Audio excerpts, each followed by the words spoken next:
E aí, pessoal? Parece que foi ontem mesmo que a gente estava naquela febre do PlayStation 5, né? E agora, bom, o burburinho sobre o PlayStation 6 já tá, assim, a 1.000 por hora. Nossa, nem fala, já estão saindo uns rumores, uns vazamentos. Exato. E estão pintando um quadro, olha, impressionante. Quase coisa de ficção científica, sabe? Um salto tecnológico que promete mudar o jogo. Ok, então vamos fazer o seguinte. Hoje, a nossa análise vai fundo nessas especificações que estão rolando por aí sobre o PS6. A promessa principal, uma revolução gráfica, né? Especialmente no tal do Ray Tracing. Isso. E acho que o ponto-chave é ir além só dos números, sabe? O T-flop é legal, mas o que isso significa para a imersão? O quão mais realistas os jogos podem ficar? O Ray Tracing, essa simulação de luz mais natural, parece ser a grande aposta. Totalmente. Mas claro, aí já entra aquela outra conversa.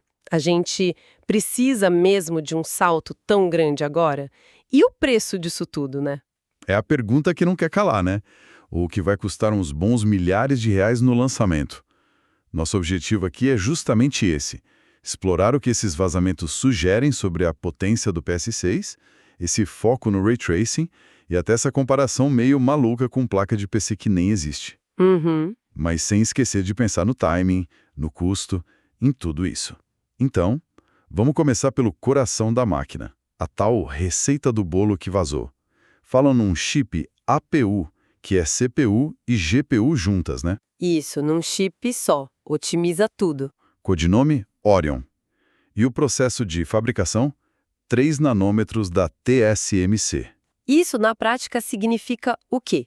Mais poder com menos energia. Exatamente, é colocar muito mais transistores, tipo, no mesmo espacinho. Então, você consegue mais performance e o chip esquenta menos, consome menos, é muito eficiente pra caramba. Entendi. E essa eficiência é, assim, fundamental pro resto todo. Dentro desse APU Orion, a gente teria a CPU, o cérebro, com a arquitetura Zen 6, da AMD. Nova geração. Nossa, Zen 6 já? Uau. Pois é, a especulação fala em 8 núcleos principais. Talvez 7 deles só para os jogos, sabe? E mais uns 2 núcleos pequenininhos de baixo consumo só para o sistema operacional para as tarefas de fundo. Ah, interessante isso. Deixa os núcleos grandes livres para o jogo. A ideia é essa, para liberar o máximo de poder para o que realmente importa ali na hora de jogar, né? Faz sentido. E a parte gráfica, a GPU, o motor visual, o que dizem? Aí seria a arquitetura RDNA 5, também da AMD, claro, com 54 unidades de computação, talvez 52 ativas, para garantir que consigam fabricar em massa sem muito problema, né? Entendi, e uma margenzinha. Isso, e rodando a clocks bem altos, entre 2.6 e 3.0 GHz. E com 10 MB de cache L2, que é aquela memória super rápida dentro da GPU. Tá, e traduzindo isso para aquela métrica que todo mundo adora comparar, os teraflops, os T-flops, para onde isso aponta? Bom, aí os números ficam bem impressionantes, algo entre 34 e 40 teraflops de potência bruta. 40. Peraí.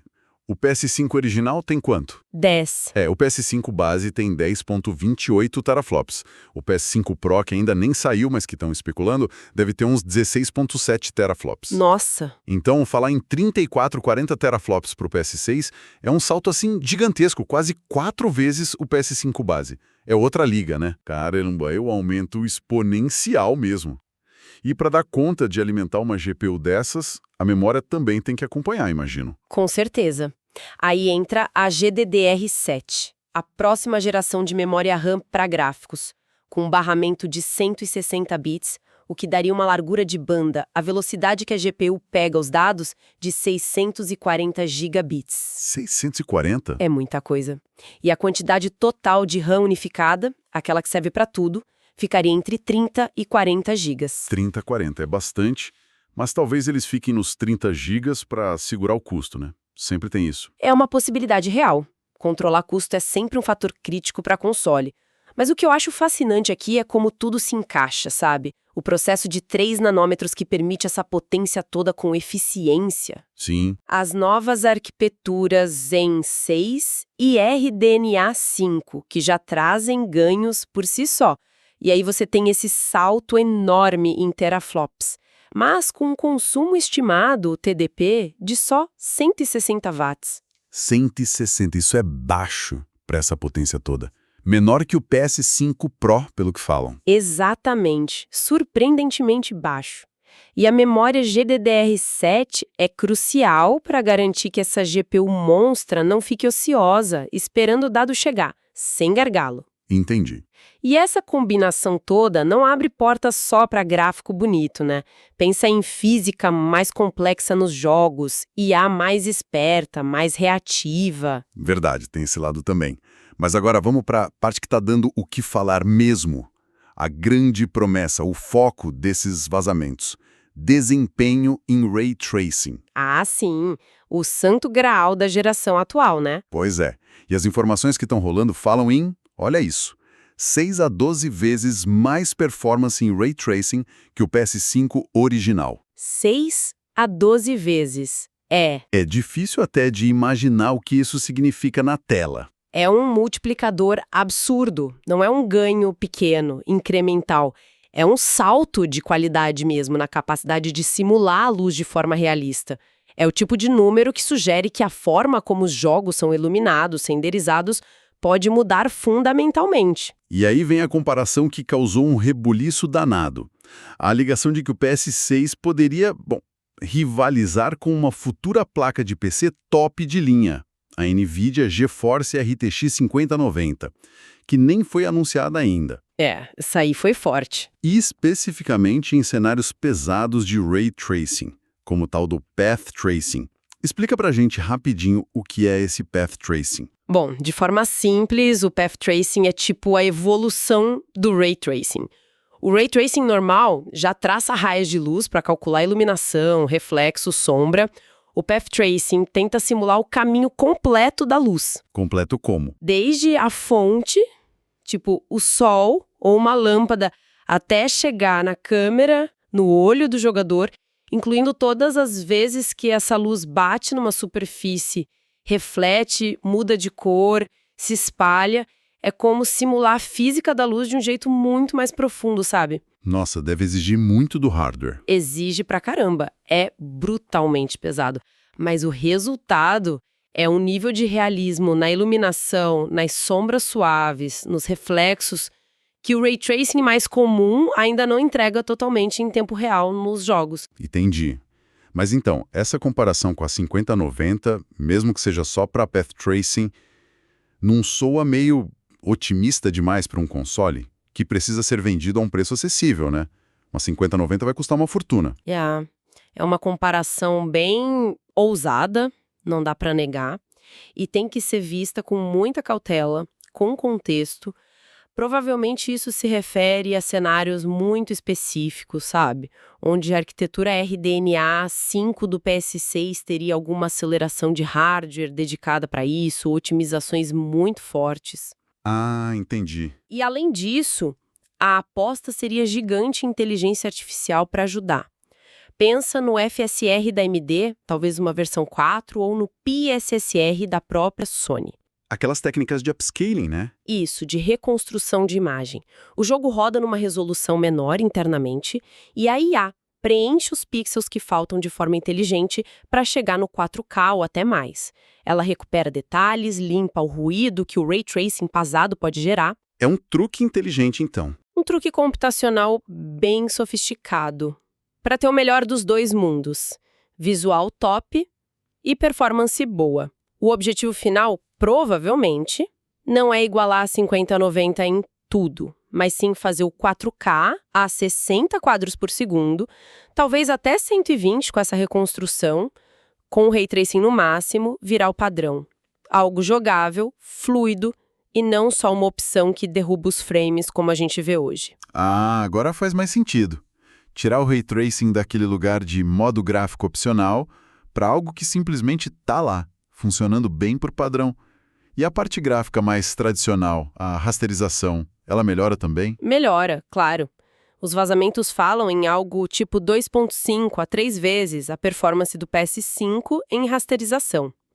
Então, os jogos vão ficar mais ricos visualmente em todos os sentidos. Bom saber. Mas o grande salto, o foco dessa arquitetura RDNA 5, parece ser mesmo o Ray Tracing e como a IA pode turbinar isso. E o que isso muda na prática para quem faz os jogos, para os estúdios? Qual a implicação? A implicação é enorme. Pensa num cenário onde o desenvolvedor pode partir do princípio que o Ray Tracing está sempre ligado. Talvez com níveis diferentes de qualidade, mas como base. E que a reconstrução por IA vai ser a norma para bater as metas de resolução e de taxa de quadros. Isso permitiria que eles focassem em criar mundos com iluminação global de verdade, dinâmica, reflexos que mostram o que está fora da tela, materiais super realistas. Sem precisar usar tanto aqueles truques visuais de hoje. Exato. Sem depender tanto de atalhos para simular esses efeitos. E o mais importante, sem aquele medo constante de que ligar esses recursos vai deixar o jogo injogável para a maioria. É um salto conceitual, sabe? Pode liberar muito a criatividade dos artistas, dos designers. Uau! Parece promissor. Ok, então temos potência absurda, foco claro em Ray Tracing e IA. Mas, assim, quando a gente poderia ter essa máquina nas mãos?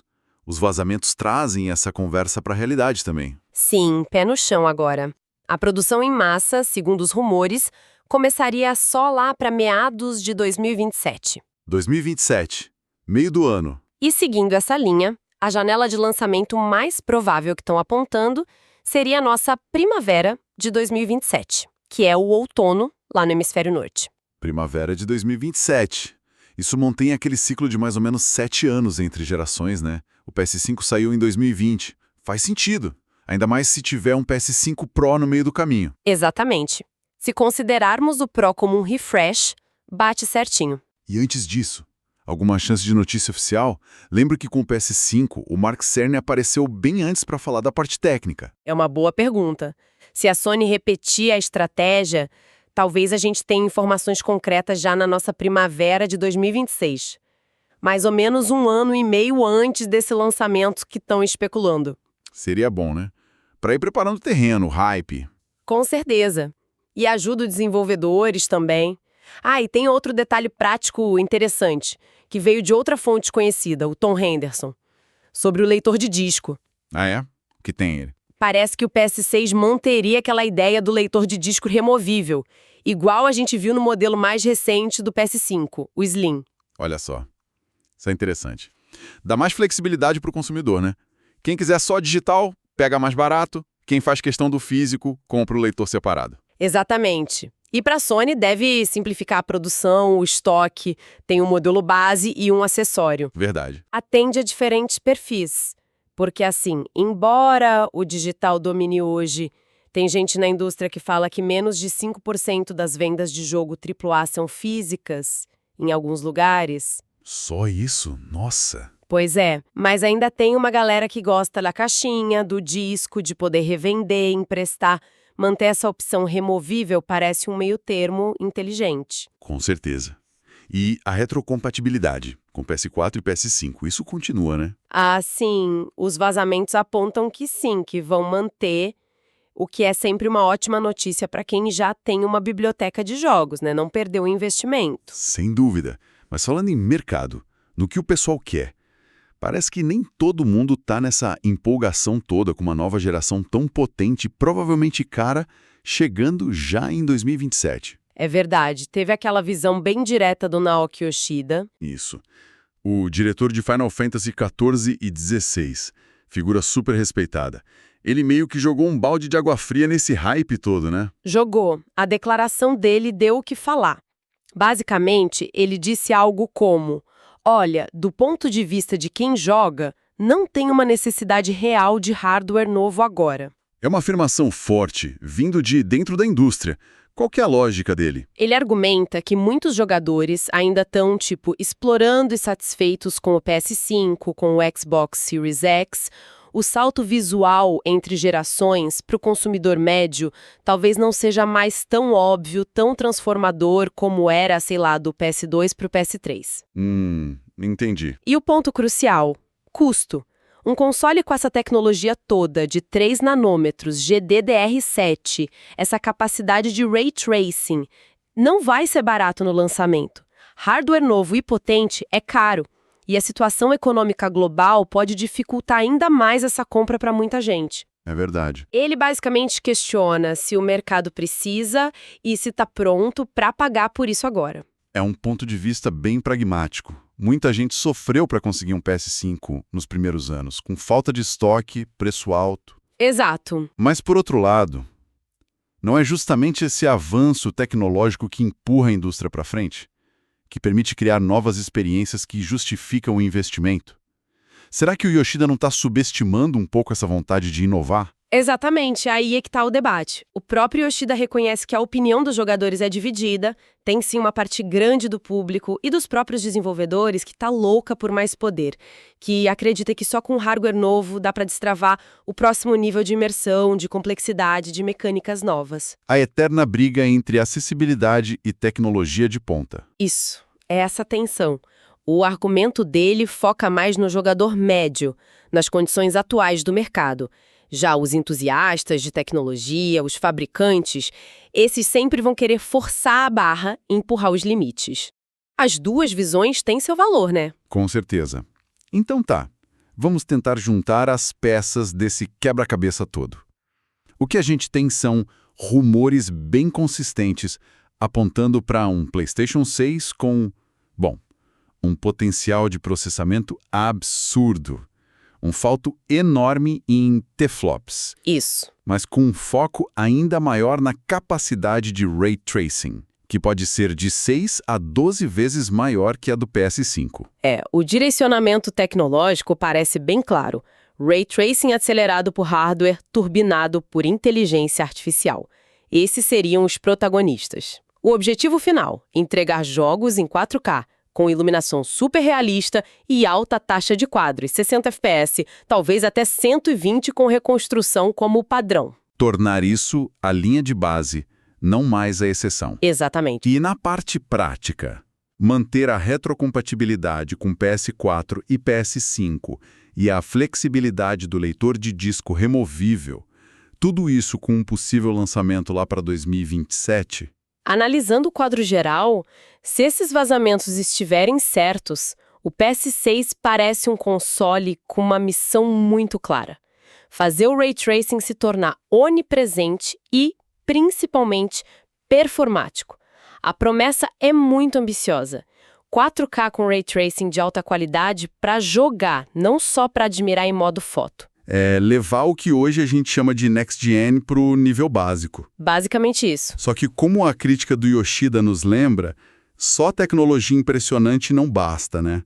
A questão da necessidade real do mercado agora e, principalmente, o fator custo, isso vai ser decisivo para como o console vai ser recebido. Sem dúvida. O quanto o público vai estar disposto a pagar por esse salto gráfico em 2027. Essa é a grande incógnita. Com certeza, a tecnologia pode ser incrível no papel, mas ela precisa encontrar um mercado que queira e possa pagar por ela. Essa equação de performance, preço e timing vai ser fundamental. Bom, foi uma exploração bem densa, né, e fascinante, mesmo sendo rumores. Fica difícil não se empolgar com o potencial, mas é importante também manter os pés no chão com essas questões práticas. Com certeza. E para a gente fechar, fica uma reflexão, né? O foco desses vazamentos é quase todo em gráfico, em fotorrealismo, em fazer a luz parecer mais real. Verdade. Mas, e além disso? Que tipos de novas mecânicas de jogo, sabe? Que experiências interativas realmente diferentes, que hoje parecem impossíveis, poderiam surgir com tanto poder computacional dedicado não só a gráfico, mas também à simulação de mundo, à IA. Boa pergunta. Será que a gente vai ver saltos na jogabilidade que acompanhem esse salto visual? Ou o foco principal vai continuar sendo só deixar tudo mais bonito? É algo para a gente pensar sobre o que a gente realmente espera do futuro dos videogames.